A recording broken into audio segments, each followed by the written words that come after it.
ಸ್ವಾಮಿ ವಿವೇಕಾನಂದರು 39 ವರ್ಷಕ್ಕೆ ಸತ್ತೋಗ್ತಾರೆ. ಯಾಕಂಗೆ ಸತ್ತೋಗ್ತಾರೆ ಅಂದರೆ ನಮಗೆ ನೀತಿ ಪಾಠ ಹೇಳೋಕೆ ಅವರು ಎಂಥ ಕಟ್ಟ ಬ್ರಹ್ಮಚಾರಿ ಅಂದರೆ ಒಂದು ತೊಟ್ಟು ವೀರ್ಯ ಈಚೆಗೆ ಬಂದಿರಲಿಲ್ಲ, ಅದು ಒಳಗೆ ಸೇರಿಕೊಂಡು ಕುತ್ತಿಗೆವ್ರಿಗೂ ಬಂದು ಚೋಕಾಯಿ ಸತ್ತೋಗ್ಬಿಟ್ಟ ಅಂತ. ನಮಸ್ಕಾರ, ಡಾಕ್ಟರ್ ಆಂಜನಪ್ಪ. ಹದಿಹರಿಯದ ಮಕ್ಕಳ ಸಮಸ್ಯೆಗಳ ಬಗ್ಗೆ ತುಂಬ ಜನ ಮಾತಾಡಲ್ಲ, ನಾಚಿಕ್ಕೋತಾರೆ, ಅವರು ಕೂಡ ಹೇಳ್ಕೊಳ್ಳಲ್ಲ. ಅದರಲ್ಲಿ ಭಾಳ ಇಂಪಾರ್ಟೆಂಟು ಅಸ್ತಮೈಥುನ.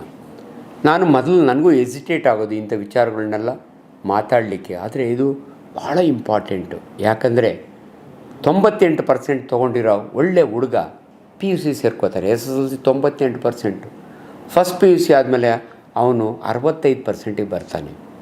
ಯಾಕೆ ಹಿಂಗಾಗೋದ ಅಂದರೆ ಭಾಳ ಸರಳ. ಅವನ್ನ ಅಸ್ತಮೈಥುನ ಮಾಡ್ಕೋತಾನೆ, ಎಲ್ಲೋ ಕಲ್ತುಬಿಟ್ಟಿರ್ತಾನೆ, ಯಾರೋ ಫ್ರೆಂಡ್ಸಿಂದ ಗೊತ್ತಾಗುತ್ತೆ, ಮಾಡ್ಕೋತಾನೆ.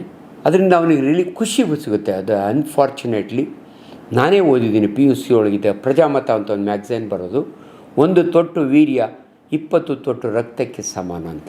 ಅನ್ಫಾರ್ಚುನೇಟ್ಲಿ ಅವೈಜ್ಞಾನಿಕವಾಗಿ ಅವನ ಬರೆದಿರ್ತಾನೆ. ಇವತ್ತು ನನಗೆ ಈ ಯೂಟ್ಯೂಬ್ ಯೂನಿವರ್ಸಿಟಿ ಬಂದ್ಬಿಟ್ಟು ಕ್ವಾಲಿಫೈಡ್ ಡಾಕ್ಟ್ರಿಗಿಂತಲೂ ಅನ್ಕ್ವಾಲಿಫೈಡ್ ಕ್ವ್ಯಾಕ್ಸು ತುಂಬ ತಪ್ಪು ಮಾಹಿತಿ ಕೊಡ್ತಾರೆ. ಭಾಳ ಬೇಜಾರಾಗುತ್ತೆ ಒಂದೊಂದು ಸಾರಿ. ಸಿಂಪಲಾಗಿ ಹೇಳ್ತೀನಿ, Baba Ramdev is a wonderful yoga therapist. ಅವ್ರು ಅಷ್ಟೇ ಮಾಡ್ಕೊಂಡಿದ್ದರೆ ಅವ್ರ ಕಾಲಿಗೆ ನಮಸ್ಕಾರ ಮಾಡ್ತಿದ್ದೆ ನಾನು. ಬಟ್ ಅನ್ಫಾರ್ಚುನೇಟ್ಲಿ ಅವ್ರು ಹೋಮಿಯೋಪತಿ ಡಾಕ್ಟ್ರಲ್ಲ, ಆಯುರ್ವೇದ ಡಾಕ್ಟ್ರಲ್ಲ, ಅಲೋಪತಿ. ಆದರೆ ಕ್ಯಾನ್ಸರ್ ಕ್ಯೂರ್ ಮಾಡ್ತೀನಿ ಅಂತ ಔಷಧಿ ಬಿಡುಗಡೆ ಮಾಡ್ತಾರೆ, ಅದರಿಂದ ದುಡ್ಡು ಮಾಡ್ತಾರೆ. ಇವತ್ತು ಅವರ ಆಸ್ತಿ 10,000 ಕೋಟಿ. ಆ ಸಾಧುಗೆ ಏನಕ್ಕೆ ಬೇಕೋ ಗೊತ್ತಿಲ್ಲ. ದಯವಿಟ್ಟು ಯೂಟ್ಯೂಬ್ ನೋಡೋರು ಅವ್ರ ಕ್ವಾಲಿಫಿಕೇಷನ್ ನೋಡಿ, ಕರೆಕ್ಟ್ ಡಾಕ್ಟ್ರು ಮಾತಾಡಿದರೆ ಕೇಳಿಸ್ಕೊಳ್ಳಿದ್ರೆ. ಈ ಅಸ್ತಮೈಥುನ ನಾನು ಯಾಕೆ ಮಾತಾಡ್ತಿದ್ದೀನಿ ಅಂದರೆ, I am A surgeon. 3rd MBBSನೊಳಗೆ ನಾನು ಓದೋವಾಗೆ ಫಾರೆನ್ಸಿಕ್ ಮೆಡಿಸನ್ ಇದೆ, ಅದರೊಳಗೆ ಇದು ಒಂದು ಟಾಪಿಕ್ಕು. ಸೊ ಪರ್ವರ್ಷನ್ಸ್ ಆಫ್ ಸೆಕ್ಸ್ನೊಳಗೆ ಅಸ್ತಮೈಥುನ ಬರುತ್ತೆ. ನಮಗೆ ಅದನ್ನು ಓದೋಕ್ಕೆ ನಾಚಿಕೆ, ಅದನ್ನು ಕೇಳೋಕ್ಕೆ ಭಯ ಆವಾಗೆ. ಆದರೆ ನನ್ನ ಟೀಚರ್ ಇದ್ದರು, ತಂಗವೇ ಇಲ್ವ ಅಂತ. ಕ್ಲಾಸಿಗೆ ಬಂದರು ಅವತ್ತು ನಾವು 120 ಜನ, 11 ಜನ ಹುಡುಗಿಯರು, ಇನ್ನು ಉಳಿದವರೆಲ್ಲ ಹುಡುಗರು, ಗೌರ್ಮೆಂಟ್ ಮೆಡಿಕಲ್ ಕಾಲೇಜ್ ಬಳ್ಳಾರಿ. ಆ ಪಾಠ ಅವತ್ತು ಮಾಡೋಕ್ಕೆ ಬಂದರೆ ನಮಗೆಲ್ಲ ಒಂಥರ ನಾಚಿಕೆ ಮುಸಿ. ಅವ್ರು ಎಷ್ಟು ಚೆನ್ನಾಗಿ ಹೇಳಿದಂದರೆ, look here boys and girls, masturbation ಬಗ್ಗೆ ಮಾತಾಡ್ತಾ ಇದ್ದೀನಿ. ನೀವು ತಿಳ್ಕೊಳ್ಳಿ, ಯಾವನಾದರೂ ನಾನು ಅಸ್ತಮೈಥುನ ಅಂದರೆ ಮಾಸ್ಟರ್ಬೇಷನ್ನ ಮಾಡ್ಕೊಂಡಿಲ್ಲ ಅಂದರೆ 2 possibility. Either is a terrible liar ಅಂದರೆ ಸುಳ್ಳು ಹೇಳೋ ಬಡ್ಡಿ ಮಗ, ಇಲ್ಲ ಅಂದರೆ ಈ ಮಸ್ಟ್ ಬಿ ಗಾಡ್. ಅದಾದಮೇಲೆ ತಮಾಷೆಗೆ ಹೇಳೋರು ಈ ಕ್ಯಾನಾಟ್ ಬಿ ಗಾಡ್. ಯಾಕಂದರೆ ದೇವರು ಒಂದೊಂದು ಸಾರಿ ಜಟ್ಕ ಹೊಡ್ಕೊಂಡಿರ್ತಾನೆ.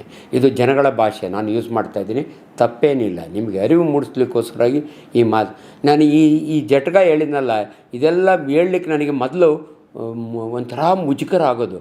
ಆದರೆ ಕಾಮಿಡಿ ಕಿಲಾಡಿಗಳು ಪ್ರೋಗ್ರಾಮ್ ನೋಡಿದ ಮೇಲೆ ಅದರ ಇದಕ್ಕಿನ್ನ ಬಿಲೋ ದಿ ಬೆಲ್ಟ್ ಭಾಷೆ ಯೂಸ್ ಮಾಡ್ತಾರೆ. ಅದನ್ನು ಜನ ನೋಡಿ ನಗ್ತಾರೆ. ಹಂಗಾಗಿ ಒಬ್ಬ ವೈದ್ಯ ಇಂಥ ಪದ ಯೂಸ್ ಮಾಡೋದ್ರಲ್ಲಿ ತಪ್ಪೇನಿಲ್ಲ ಅಂತ ನಿಮಗೆ ಈ ಮಾತಾಡ್ತೀನಿ. ಅಸ್ತಮೈಥುನನ ತುಂಬ ಜನ ಮಾಡ್ಕೋತಾರೆ. ನಾನು ಹೇಳೋ ಒಂದೇ ಅಡ್ವೈಸು, ಅದಕ್ಕಿಂತ ಮೊದಲು ನಿಮ್ಗೊಂದು ಹೇಳ್ತೀನಿ. ಒಬ್ಬ ತಂದೆ ಆಟೋ ಓಡಿಸ್ತಾನೆ, ಅವನು ನನ್ನ ಪರ್ಮನೆಂಟ್ ಪೇಷಂಟ್. ಒಂದಿನ ಮಗನ ಕಾಚನ ಅವನು ಕವರ್ನಾಗ ಹಾಕ್ಕೊಂಬರ್ತಾನೆ. ಮಗ ಒಂದು 18 ವರ್ಷ ಇರಬೇಕು. ಡಾಕ್ಟ್ರೇ ನೋಡಿ, ನನ್ನ ಮಗನ ಕಾಚ ಯಾವಾಗಲೂ ತ್ಯಾವ ಆಗಿರುತ್ತೆ, ರಾತ್ರಿ ಹೊತ್ತು ತ್ಯಾವ ಮಾಡು. ನಾನು ಅವ್ರಿಗೆ ಹೇಳಿದೆ, ಸ್ವಾಮಿ ನೀವು ಹಳ್ಳಿಯವರಲ್ವ ನಂತರ. ಹೌದು ಡಾಕ್ಟ್ರೆ. ನೀವು ಎಷ್ಟು ವರ್ಷಕ್ಕೆ ಮದುವೆ ಆಗಿ? ಅಯ್ಯೋ ಡಾಕ್ಟ್ರೇ, ನಮ್ಮ ಅತ್ತೆ ಮಗಳಿದ್ಲು, ಹೊಸ್ಕೆ ಹಾಕಿದ ತಕ್ಷಣ ಮದುವೆ ಮಾಡಿಬಿಟ್ರು. ನಿಮ್ಮದು ಹಂಗೆ. ನಿನ್ನ ಮಗನಿಗೆ 26 ವರ್ಷ, ಮೊದಲನೇ ಮಗನ ಇವ್ರು ತಂದಿದ್ದು 26 ವರ್ಷ ಅವನಿಗೆ, ಇನ್ನೂ ಮದುವೆ ಮಾಡಿಲ್ಲ. ನೋಡಿರಿ, ಊಟ ತಿನ್ನೋದು, ಉಚ್ಚೊಯ್ಯೋದು ಹೆಂಗೆ ನ್ಯಾಚುರಲ್ಲೋ, ಸೆಕ್ಸು ಕೂಡ ನ್ಯಾಚುರಲ್ಲು.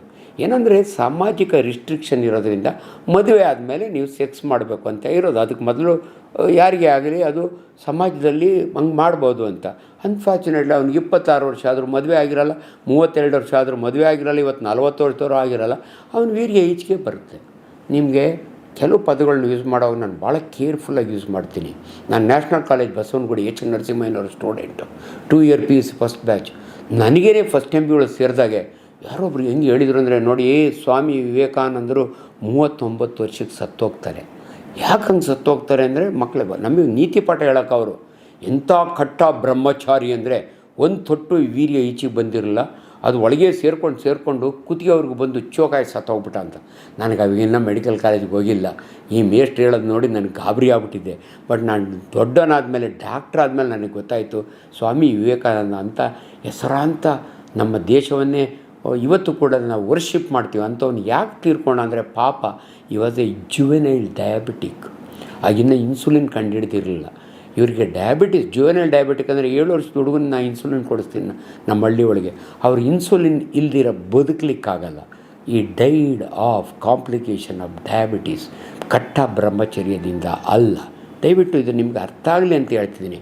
ನಿಮ್ಮ ಮಗ ಹಂಗೆ ಮಾಡ್ಕೊತಿದ್ದಾನೆ ಅಂದರೆ ತಪ್ಪಲ್ಲ, ಅವನಿಗೆ ಆಗುತ್ತೆ. ಅವನಿಗೆ ಗೈಡ್ ಮಾಡಬೇಕು.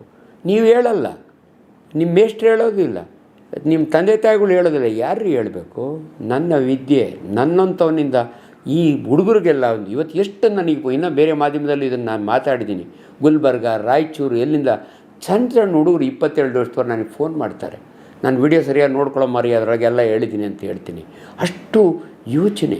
ಎಷ್ಟೋ ಜನ ಮದುವೆಗೆ ಮೊದಲು ಡಾಕ್ಟ್ರೇ ನಾನು ಚಿಕ್ಕ ಹುಡುಗನಾಗ ಅಸ್ತಮೈತನ ಮಾಡ್ಕೊಳ್ತಾ ಇದ್ದೆ, ಅದರಿಂದ ನನ್ನ ಶಿಶ್ನ ಚಿಕ್ಕದಾಗ್ಬಿಟ್ಟಿದೆ, ಏನಾದರೂ ಮಾಡಿ ಅಂತ ಎಷ್ಟು ಆಂತಕದಿಂದ ಬರ್ತಾನೆ ಅಂದರೆ ಅವ್ನಿಗೊಂದೇ ಧೈರ್ಯ, ಅಪ್ಪ ಇದು ನಿನ್ನ ಅಸ್ತಮೈತನದಕ್ಕೂ ನಿನ್ನ ಚಿಕ್ಕದಾಗಲ್ಲ, ಮೊದಲೇ ನಿನಗೆ ಚಿಕ್ಕದು ಅನಿಸುತ್ತೆ.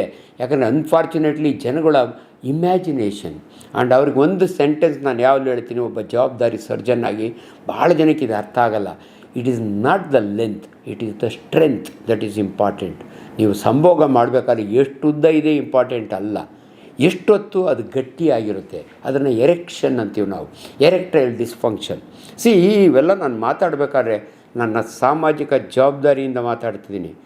ಯಾರೂ ಇದುವರೆಗೂ ನನಗೆ ಏನು ಡಾಕ್ಟ್ರೆ ಹಿಂಗೆ ಪೋಲಿ ಮಾತಾಡಿದೆ ಅಂತ ಯಾರೂ ಹೇಳಿಲ್ಲ. ಪಾಪ ಎಲ್ಲರೂ ಕೂಡ ನನ್ನ ಇವತ್ತು ಗೌರವಿಸ್ತಾರೆ ಮಾಧ್ಯಮದಲ್ಲಿ ಇಂಥವು ಮಾತನಾಡಲಿಕ್ಕೆ. ಇಷ್ಟು ಇಂಪಾರ್ಟೆಂಟು. ನೀವು ನಿಮ್ಮ ಮಗನಿಗೆ ಹೇಳೋಕ್ಕಾಗಲ್ರಿ, ನಿಮ್ಮ ಮಗ ನಿಮ್ಮನ್ನು ಕೇಳೋಕ್ಕಾಗಲ್ಲ.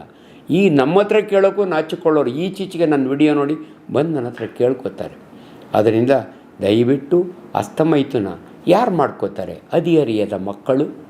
ಹೆಣ್ಮಕ್ಳು ಮಾಡ್ಕೋತಾರ? ಡೆಫಿನೆಟ್ಲಿ ಮಾಡ್ಕೋತಾರೆ. ಅದ್ರ ಬಗ್ಗೆ ಹೆಚ್ಚಿಗೆ ಮಾತಾಡೋಕ್ಕೆ ಹೋಗಲ್ಲ ಈಗ ನಾನು. ಕರೆಕ್ಟಾಗಿ ನಿಮಗೆ ಕನ್ನಡದಲ್ಲಿ ಡೆಫಿನೇಷನ್, ಮಾಸ್ಟರ್ಬೇಷನ್ ಅಸ್ತಮೈತನಕ್ಕೆ ಒಂದು ಡೆಫಿನೇಷನ್ ಏನಂದರೆ, ತಮ್ಮ ಸೆಕ್ಸ್ ಆರ್ಗನ್ನ, ಜೆನೈಟಾಲಿಯಾ ಅಂತೀವಿ ನಾವು, ಅದನ್ನು ತಮ್ಮ ಖುಷಿಗೋಸ್ಕರವಾಗಿ ಕೈನಲ್ಲಿ ಹ್ಯಾಂಡಲ್ ಮಾಡೋದನ್ನು ಅಸ್ತಮೈಥುನ ಅಷ್ಟೇ. Very simple. ಹೆಣ್ಮಕ್ಳು ಕೂಡ ಬೇರೆ ಬೇರೆ ರೀತಿಯಲ್ಲಿ ಮಾಡ್ಕೊಳ್ತಾರೆ. ಅದ್ರ ಬಗ್ಗೆ ಬೇಡ ಇವಾಗ ನಾನು ಬೇರೆ ಸಮಯದಲ್ಲಿ ಅದ್ರ ಬಗ್ಗೆನೂ ಇನ್ಫಾರ್ಮೇಷನ್ ಕೊಡ್ತೀನಿ. ಬಟ್ ಮಾಸ್ಟರ್ಬೇಷನ್, ಅಸ್ತಮೈಥುನ, ಚಟ್ಕ ಹೊಡೆಯೋದು ಅಂತಾರೆ ಕೆಲವು ಹುಡುಗರು ತಮಾಷೆಗೆ, ಇವೆಲ್ಲವನ್ನು ಆ್ಯಂಡ್ ಹುಡುಗರು ಅವರವರಲ್ಲೇ ಮಾತಾಡ್ಕೋತಾರೆ. ಅವನೇ ಅವ್ನಿಗೆ ಅಡ್ವೈಸ್ ಮಾಡ್ತಾನೆ, ಇಷ್ಟು ಸಾರಿ ಮಾಡ್ಕೋಬೇಕು, ಅಷ್ಟು ಸಾರಿ ಅವ್ನಿಗೇನು ನಾಲೆಡ್ಜ್ ಇರಲ್ಲ. ಸೊ ದಯವಿಟ್ಟು ಬೇರೆಯವರು ಅವೈಜ್ಞಾನಿಕವಾಗಿ ಮಾತಾಡೋದನ್ನು ರೆಸ್ಪೆಕ್ಟ್ ಮಾಡಬೇಡಿ. I am A qualified man, I am A scientist, I am A responsible professor in a medical college. ನನ್ನ ಮಾತಿಗೆ ಗೌರವ ಜಾಸ್ತಿ. ಎಷ್ಟೋ ಜನ ಮದುವೆ ಆದಮೇಲೂ ಅಸ್ತಮೈಥುನ ಮಾಡ್ಕೋತಾರೆ. ಅವ್ರು ಬಂದು ನನಗೆ ಹೇಳ್ತಾರೆ, ತಪ್ಪೇ ಇಲ್ಲ ಅದರೊಳಗೆ. ಸೊ ಅದರಿಂದ ಕೆಲವನ್ನ ಕರೆಕ್ಟಾಗಿ ತಿಳ್ಕೊಳ್ಳಿ. ನೀವೇ ತಪ್ಪು ಮಾಹಿತಿ ಬೇರೆಯವರು ಅವೈಜ್ಞಾನಿಕವಾಗಿ ಬಹಳ ಈ ಸೆಕ್ಸ್ ಬುಕ್ಗಳಿರ್ತಾವೆ ನಿಮಗೆ ಫುಟ್ಪಾತ್ ಮೇಲೆ ಸಿಗ್ತವೆ, ಅದರಾಗ ಏನೇನೋ ಬರೆದಿರ್ತಾರೆ. ಅವ್ರು ಯಾರು ಡಾಕ್ಟ್ರುಗಳಲ್ಲ. ಸೊ ಇದನ್ನು ನನಗೆ ಯಾವತ್ತೂ ಇದನ್ನು ಜನಗಳಿಗೆ ಹೇಳಬೇಕು ಅನಿಸ್ತು ಅಂದರೆ, ಅನ್ಫಾರ್ಚುನೇಟ್ ಬಾಯ್ 98% ತೊಗೊಂಡು ನಾನು 65ಕ್ಕೆ ಬರ್ತಾನೆ. ಯಾಕಂದರೆ ಈ has gone into depression. ಮಾಡ್ಕೊಂಡು ಮೆಮೊರಿ ಹೊರಟೋಯ್ತು ಅನ್ಕೋತಾನೆ. ನಿಮ್ಮ ಮೆಮೊರಿ ಲಾಸ್ಗೂ ಇದಕ್ಕೂ ಸಂಬಂಧನೇ ಇಲ್ಲ. ಸೊ ಹೋಗಿರೋ ವೀರ್ಯದಿಂದಲ್ಲ ಇವನು ವೀಕ್ ಆಗಿರೋದು, ಅದ್ರ ಬಗ್ಗೆ ಥಿಂಕ್ ಮಾಡಿ ವೀಕ್ ಆಗಿಬಿಟ್ಟಿದ್ದಾನೆ. ಅದರಿಂದ ದಯವಿಟ್ಟು ಮಕ್ಕಳು, ನಾನು ಹೇಳ್ತಿರೋದು ಮಾಡ್ಕೊಳ್ಳಿ ಅಂತ ಅಲ್ಲ, ಮಾಡ್ಕೊಳ್ತಿದ್ದವ್ರು ತಲೆ ಕೆಡಿಸ್ಕೋಬೇಡಿ. ಮಾಡ್ಕೊಳ್ದಿದ್ದವರು ಇದ್ದಾರೆ, ಅಪರೂಪಕ್ಕೆ ಇದ್ದಾರೆ. ನೀವೇನು ಮಾಡ್ಕೊಳ್ಳೋಕೆ ಹೋಗಬೇಡಿ. ಮಾಡ್ಕೊಳ್ಳೋರು ಜಾಸ್ತಿ ಇದ್ದರೆ ಕಡಿಮೆ ಮಾಡ್ಕೊಳ್ಳಿ ಅಷ್ಟೇ. ಅದ್ರ ಜೊತೆಗೆ ರಾತ್ರಿ ಸ್ಖಲನ, ನೈಟ್ ಎಮಿಷನ್ ಅಂತೀವಿ. ಮಲಗಿರ್ತೀರಿ. ನಮ್ಮ ಕಾಲದಾಗೆಲ್ಲ ಹೇಮಮಾಲಿನಿ ಕನಸಿಗೆ ಬರೋಳು. ಇವನ್ ನಿಮ್ಮ ಕಾಲದಲ್ಲಿ ಹೀರೋಯಿನ್ಗಳು ಚೇಂಜ್ ಆಗಿಬಿಟ್ಟಿದ್ದಾರೆ. ಯಾವಳ ಹೀರೋಯಿನ್ ಬರ್ತಾಳೆ ನಿಮಗೆ ಔಟ್ ಆಗ್ತದೆ. ಅದು ನ್ಯಾಚುರಲ್. ತಿಳ್ಕೊಂಬೇಡಿ ಇದನ್ನು. ಏನೂ ಅಬ್ನಾರ್ಮಲ್ ಅಲ್ಲ. ಏನೇನೋ ಭಯ ಬೀಳಬೇಡಿ. ಅಪ್ಪ ಅಮ್ಮನಿಗೆ ಗೊತ್ತಾಗ್ಬಿಟ್ರೆ ಹೆಂಗೆ ಗೊತ್ತೂ ಆಗೋದಿಲ್ಲ. ಅದು ಅವರು ಮಾಡ್ಕೊಂಡಿರ್ತಾರೆ, ನಿಮ್ಗೆ ಹೇಳಿರಲ್ಲ ಅಷ್ಟೇ. ಆದ್ದರಿಂದ ದಯವಿಟ್ಟು ಅಸ್ತಮೈಥುನದ ಬಗ್ಗೆ ಸ್ಪಷ್ಟ ಮಾಹಿತಿ ಕೊಟ್ಟಿದ್ದೀನಿ. ಇದು ಇಷ್ಟು ತಿಳಿದಿದ್ರೆ ಸಾಕು. ಇದ್ರ ಬಗ್ಗೆ ಮತ್ತೆ ನನಗೆ ಫೋನ್ ಮಾಡಿ ಎಷ್ಟೊತ್ತು ಮಾಡಬೇಕು, ಎಷ್ಟೊತ್ತು ಮಾಡ್ಕೊ, ಅವೆಲ್ಲ ಬಿಟ್ಟುಬಿಡಿ. ಅವೆಲ್ಲ ದಯವಿಟ್ಟು ಅದು ಡಿಫರೆನ್ಸ್ ಆಗುತ್ತೆ. ಇಷ್ಟನ್ನು ನಾನು ಹೇಳಲಿಕ್ಕೆ ಇದೊಂದು ಅವಕಾಶ. ಸೊ ಜೆ ಕನ್ನಡದ ಮುಖಾಂತರ ದಯವಿಟ್ಟು ನಿಮಗೆ ಇದೊಂದು ಭಾಳ ಉಪಯುಕ್ತವಾದ ಮಾಹಿತಿಯನ್ನು ಕೊಟ್ಟಿದ್ದೀನಿ. ದೇವ್ರು ಒಳ್ಳೇದು ಮಾಡಲಿ. Thank you.